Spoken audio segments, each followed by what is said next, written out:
Hello and welcome to another episode of Modern Infrastructure Wednesday. I'm your host Lee Zen with Pulumi Corporation. Today we're going to be doing the second part of our series on building a modern web application. Last time we went through a number of steps to create an API gateway that we were serving our React application out of. It was completely static in the last video, and today we're going to be hooking it up to do some more things. In particular, we're going to be creating a Lambda integration to our API gateway. And so instead of just serving the static assets, we'll also be actually running code out of the API gateway. And then we'll connect our React application to the API. So fairly simple tutorial today. And then we'll follow up in a following session on having that integration actually do something with a backend of some sort, maybe DynamoDB or MongoDB or what have you. So let's get started.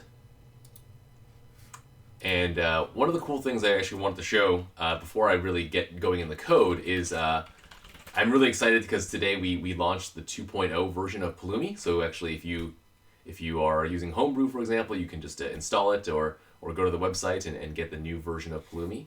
I've actually also already updated the package versions in this example to use Pulumi 2.0 SDK and then also the corresponding AWS provider.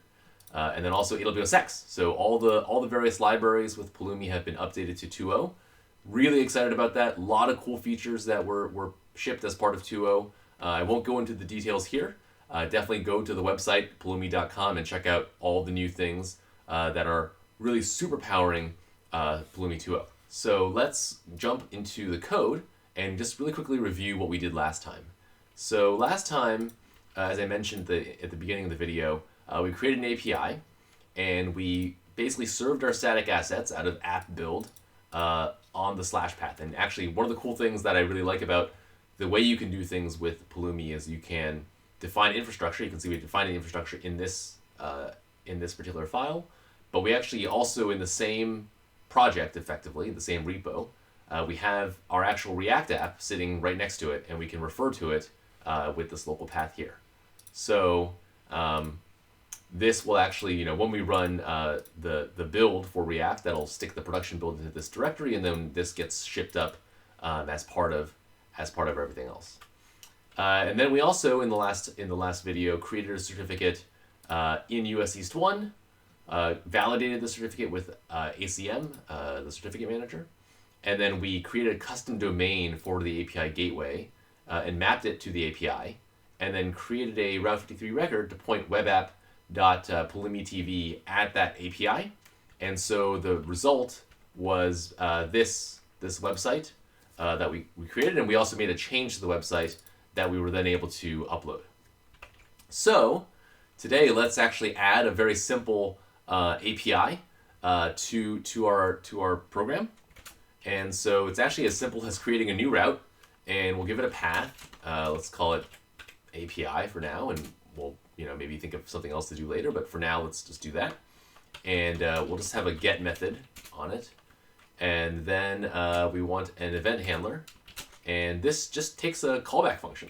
So we can just do something like this. We can do async. And we can return a status 200. And I think it's status code actually, and then body of let's make it a JSON. Let's make it a JSON object, and we'll say status hello world. And let's see, what do we miss here? Is not assignable to type method. Should be okay. I'm not sure what this actually. So what does this want? Okay. No, that's should be right. And then event handler. Let's see. It's expecting a string.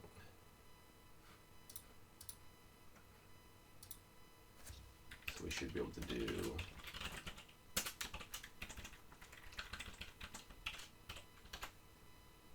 If I recall correctly, that should work. Let me check the documentation here. I actually had this open just a second ago. Oh no, I had it right. I think if I... Oh, I see. Body is supposed to be... Okay, now I understand. Body is supposed to be a string. Okay. So we can't... We have to do the JSON here. There we go. Okay, now everyone... Now it's all happy. It didn't do anything too crazy there. So all we're doing is returning a status code of 200.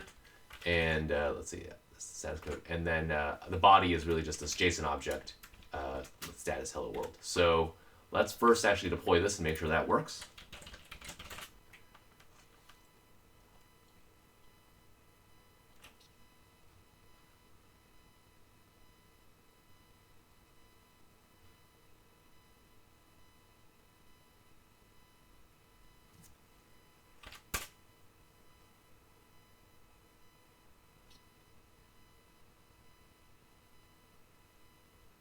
So you'll notice we've updated the actual REST API itself, and then we're also going to create a function that goes with it, and then obviously have to change some of the permissions here for all this to be hooked up correctly and have it to all work. And then obviously we'll do a deployment of that particular API. So okay, that's all done. So let's actually curl in the stack output API URL / API. Hello world. Okay, great. So that worked as expected. And so, super simply, we actually, in just a few lines of code, we created an API a function that we're able to call. So now let's actually call this from our React app.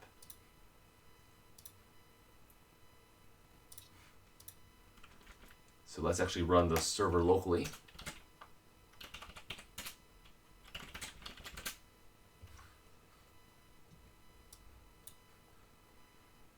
Make sure it all works. Okay, so this is loading, and so this is the app running locally on my machine, and so we can use if I'm having done React in a while, but we should be able to use state and effects to kind of do what we want here. So we can use the React hooks.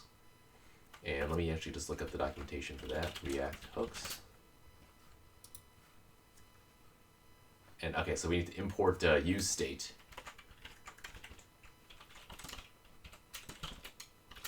And use effect. And so here we should be able to say, for example,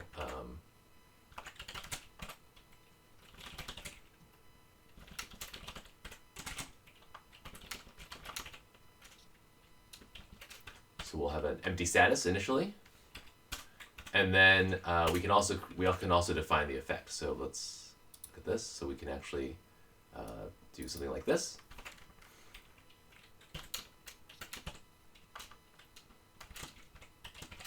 And we just create a callback that we will call. And so we'll fetch, and here I will use, for now let's hard code this. Obviously we could actually do something smarter, better here. But for now we'll do this.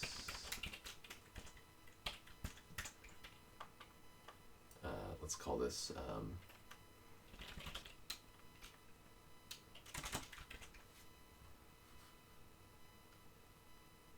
and that's a promise. And so we can actually, I believe we can actually write this as async.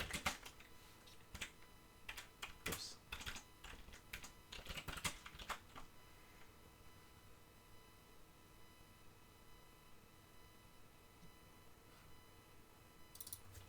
I should do this.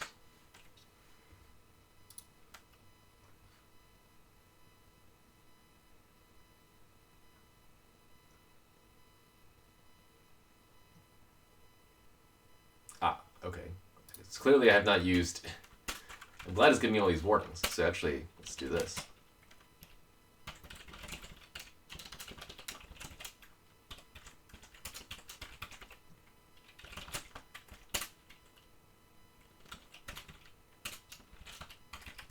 And then we can set this. We can set the status to status dot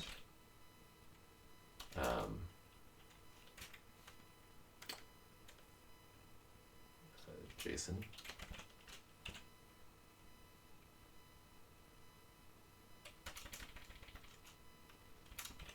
Let's do this for now. Actually, let's call this S so we don't actually shadow our own stuff. Okay, so let's just see if this works.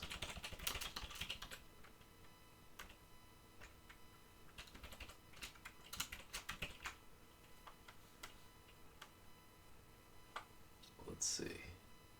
Because I'm right. There's no cores. Okay, so we're gonna have to try that. Well, actually, it's pretty easy to try this directly on the server, so we can try that real quick. And actually, let's just output this down here later too. So let's just do.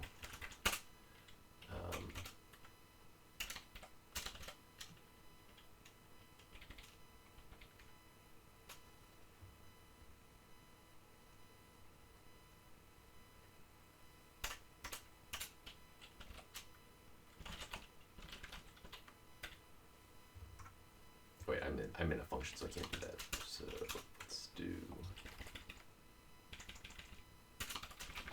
this. Okay, so now we can actually build.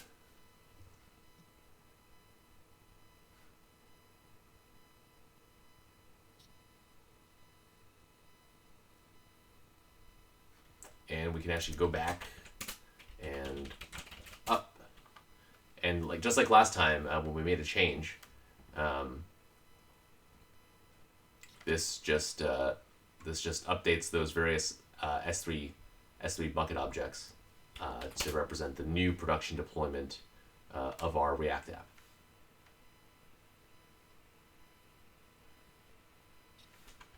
All right, so that was pretty fast.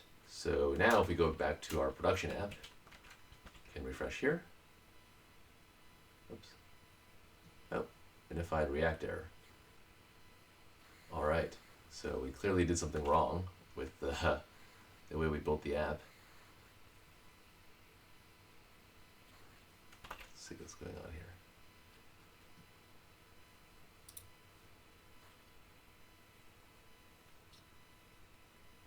So I tried the, right, okay.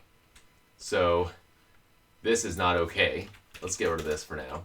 So I believe we should be able to do, I haven't used fetch in a long time either, but I believe we should be able to do, okay, here, because it's not an object. Here.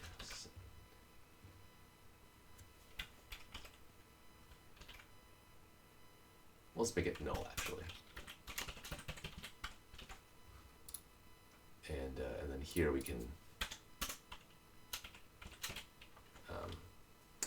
dereference the, what do I call it? The status field.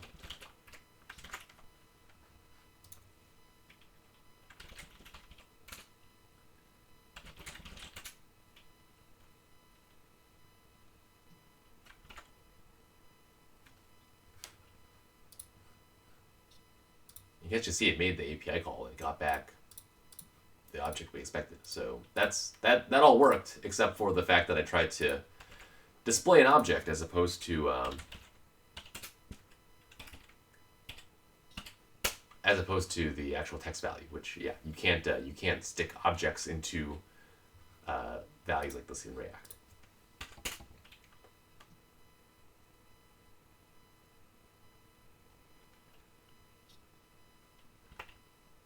All right, so now let's refresh the app, and we got the status. Oh, I actually should have gotten the body, I guess. This is the actual status value of the fetch. So this is s dot. You can see this is status, and we actually want the body as a JSON value. So we can just do that.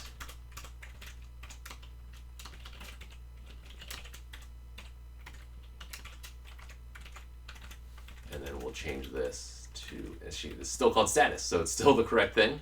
Let's do that one last time. So again, actually, you can totally imagine putting this into a dev loop of some sort where you're constantly doing this build, and then you're constantly pushing via Pulumi up, and it's actually, like I said, fairly fast. This is done in seconds.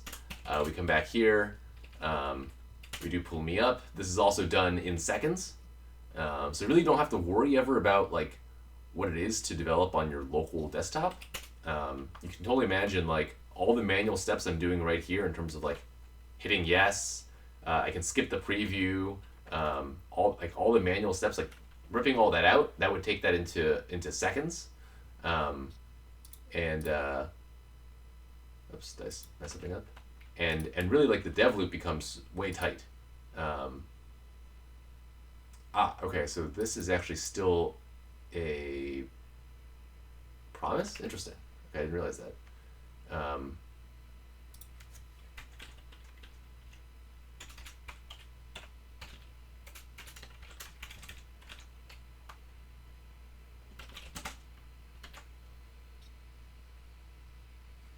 should just do this. Probably should have read the fetch API before I try to do this, but this looks promising.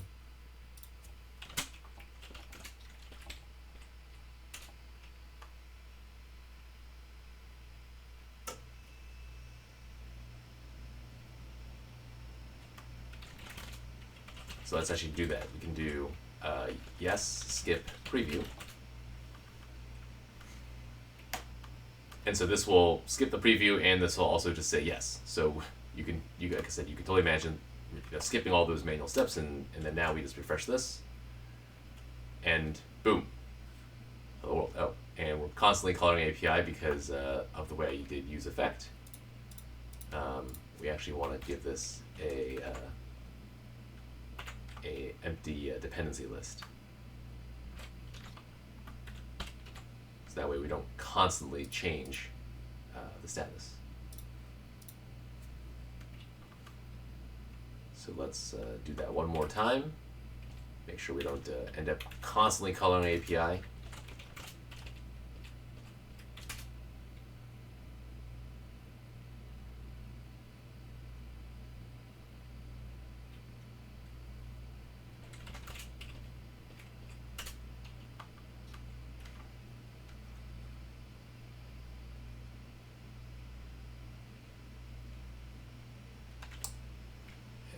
Refresh one last time, and there we go. All right, so that's pretty much what I wanted to cover today. Next time we'll go through the next part of this. So basically we covered today, doing Lambda integration and then connecting our React app to the API. If we look at the code, fairly simple stuff we added. All we did was first we actually upgraded to Pulumi 2.0, which, like I said, I'm very excited about. We added this path and integrated this super simple method into the path, and then I fumbled a bunch around with React because it's been a while since I really touched it, but we got there. We used React's hooks to create a state variable. Initially it was null, and then we set the set. We have the set status method that we use to set that actual state. We created an effect which has a dependency, which has a null dependency basically, so it doesn't rerun, and then we fetch from that API and then set the status within there, and then we display it. And so within just those few lines of code, we're able to integrate our React app with our API. So next time we'll cover, like I mentioned, going through and having that API actually do something with a backing store of some sort. I hope you enjoyed this episode. Please follow us on Twitter or follow me directly as well, LMZen. Subscribe and like the video. Please leave comments. Always trying to get feedback on how these videos go, what kind of content you're looking for. In fact, this whole series was inspired by a comment from someone asking for API Gateway kind of example connecting a React app with a backend. So yeah, hope to see you next time on Modern Infrastructure Wednesday. Thanks for watching.